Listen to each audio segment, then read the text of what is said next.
Hey Georgetown, Janice here. I am a sophomore in the college studying government and history with a French minor, and today I wanted to talk to you guys a little bit about the roommate selection process as well as my own experience with it and some tips as you look for a roommate. Georgetown uses this program or a portal called Charms, and essentially what it is it matches students up based on preferences that they list in their own survey, which includes everything from sleeping preferences to the temperature of the room to, what time do you go to bed? Do you like people over? Or really anything you can think of that might affect your stay here at the university. Essentially, you fill it out and then it will list other people as well as a way to contact them. So a lot of people I know used this, they were able to meet people, and then they ultimately became roommates, which is extremely helpful.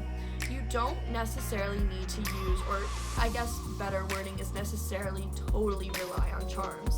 So in my experience, which is a little bit unconventional, once I got into Georgetown, I was put into a group chat of virtually the entire class.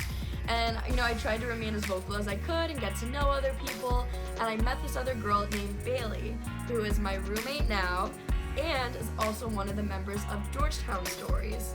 So I met Bailey, we started talking, and a few days later she directly messaged me and she was like, "Hey, you seem really nice and cool, I'm making another group chat on this other platform, what should I call it?"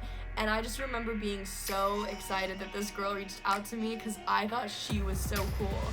And we started talking and we really got along well. And I knew immediately that I kind of wanted her to be my roommate, but which I'll get into later. I knew there were certain things I needed to ask her and feel out because it is really important that you can work as a cohesive unit in terms of rooming and that you can both be happy as cohabitators. But the roadblock in the way was that she was choosing between Georgetown and another school. Now, I had already enrolled at Georgetown. I knew I was gonna come here, but she was a little on the fence, and I was absolutely sure that she was going to choose the other school, which broke my heart because I thought she was so cool. And we did have a conversation regarding being roommates. I said to her, "Hey, I know you're not entirely sure about coming to Georgetown, but you seem really cool, and I'd like to, have an honest conversation with you about rooming in the event that you do come to Georgetown." And we did assess that we'd work pretty well together as roommates, but she was honest with me. She said, "I still don't know if I'll be coming, but if I do come to Georgetown, we'll room."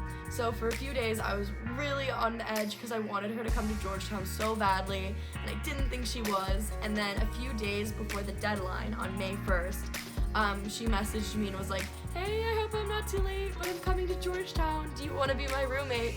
And I was like, "Yes, I want to be your roommate." I was so excited. That made the Georgetown experience for me.